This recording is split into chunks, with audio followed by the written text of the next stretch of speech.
C programming ফুল কোর্সের আজকের ভিডিওতে আমরা একটা প্রবলেম সলভ করব এবং এটা হচ্ছে আমাদের ফাংশনের লাস্ট প্রবলেম সলভিং। এরপরে আমরা অ্যারে টপিকে চলে যাব।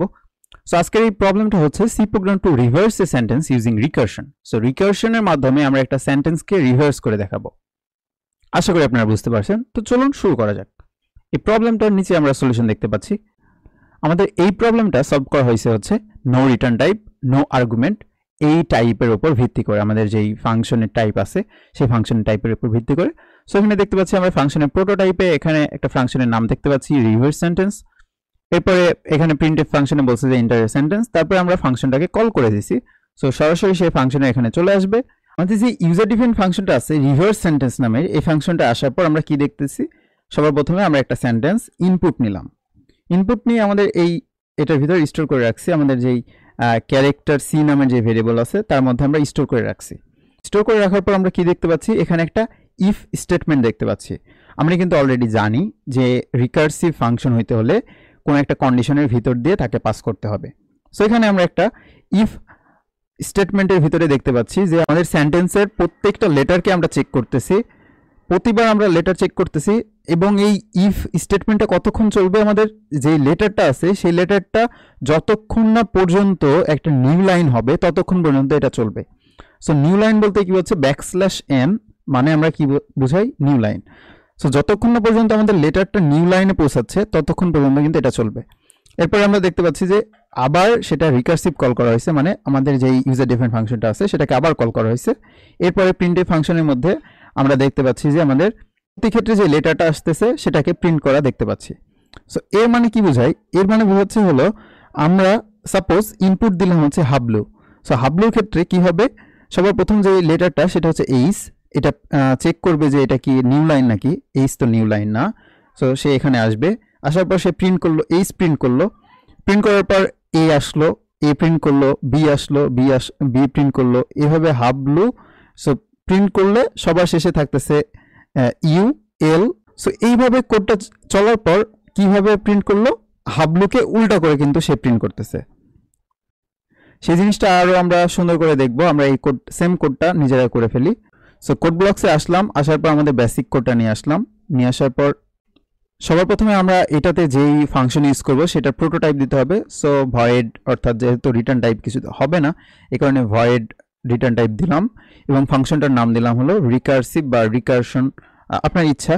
সো আমরা দিতে পারি যে রিভার্স আর ইভি নামের, অথবা রিভার্সও দিতে পারি, রিভার্স নামের একটা ফাংশন যার কোনো আর্গুমেন্ট পাস হবে না। ওকে, সেমিকোলন দিয়ে শেষ করে দিলাম। এবার মেইন ফাংশনের ভিতরে আসার পর আমরা কিছু একটা প্রিন্ট করব কনসোলে। প্রিন্টিং ফাংশনের ভিতরে বলতেছি যে এন্টার ইওর সেন্টেন্স, এই টাইপের কিছু।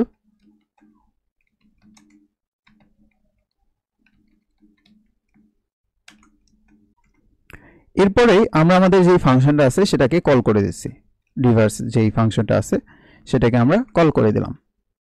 এখন আমাদেরকে রিভার্স ফাংশনটার ডেফিনেশন দিতে হবে। সো ডেফিনেশন দেওয়ার জন্য আমাদের ফাংশনটার নাম আমরা লিখে দিতে হবে। সো এইভাবে আমরা আমাদের ফাংশনটার নাম লিখে দিলাম এবং সেকেন্ড ব্র্যাকেটের ভিতরে আমাদের বডি দেওয়া শুরু করতেছি। সবার প্রথমে আমাদের ভেরিয়েবলটার নাম লিখে দিতে হবে। সো একটা ক্যারেক্টার টাইপের ভেরিয়েবল হবে। সো CHAR সি নামের ভেরিয়েবলটার নাম হবে এবং সে সর্বপ্রথম স্ক্যান অর্থাৎ ইনপুট নেবে, কিছু সেন্টেন্সটা ইনপুট নেবে। সো এখানে আমরা বলে দিচ্ছি যে %c কমা দিয়ে এটা লোকেশনটা আমরা বলে দিব। সো সি এর মধ্যেই থাকবে।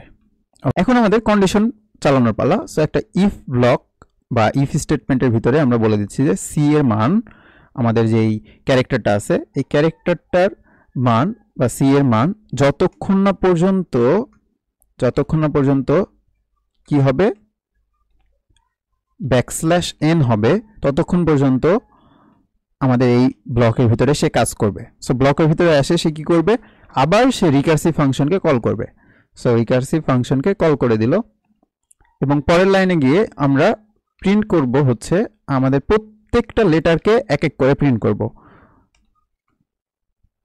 সেখানে %c দিয়ে দিলাম, কমা দিয়ে আমাদের কি প্রিন্ট করব, সি এর মান এক এক করে প্রিন্ট করব। সো দিয়ে দিলাম, কাজ শেষ। আমাদের কোড কিন্তু লেখা শেষ। এবার আমরা দেখি কোডটা আবার।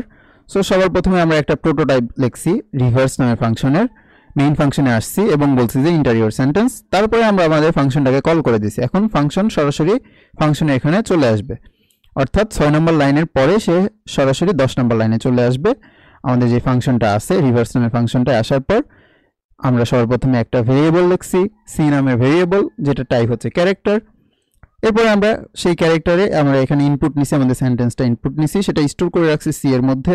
স্টোর করে রাখার পর আমরা একটা এখানে কন্ডিশন চালাইছি, একটা ইফ স্টেটমেন্ট চালাইছি। ইফ স্টেটমেন্টের ভিতরে কন্ডিশন দিছি হচ্ছে আমাদের প্রত্যেকটা ক্যারেক্টার বা প্রত্যেকটা লেটার আমরা এক এক করে চেক করতেছি, যদি সেই লেটারটা যতক্ষণ না পর্যন্ত সেটা নতুন লাইনে যাচ্ছে ততক্ষণ পর্যন্ত আমাদের এই ব্লকটুকু কাজ করবে।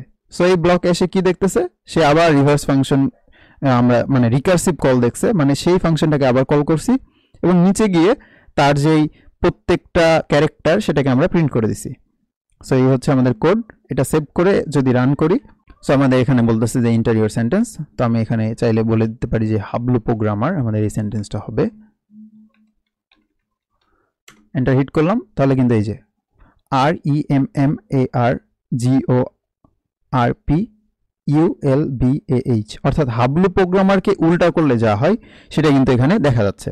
সো সাকসেসফুলি কিন্তু আমাদের কোডটা রান করছে।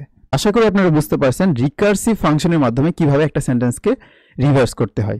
যদি কোডটায় আপনাদের প্রবলেম থাকে তাহলে আবার কয়েকবার দেখবেন, যদি তাও প্রবলেম হয় তাহলে আমাদের গ্রুপে আপনি বলতে পারেন আপনার প্রবলেমের কথা। দেখা হবে নেক্সট ভিডিওতে। নেক্সট ভিডিও থেকে আমরা নতুন টপিক স্টার্ট করতেছি, সি প্রোগ্রামিং এর অ্যারে কনসেপ্ট আমরা স্টার্ট করব। দেখা হবে নেক্সট ভিডিওতে। Have fun, take a risk.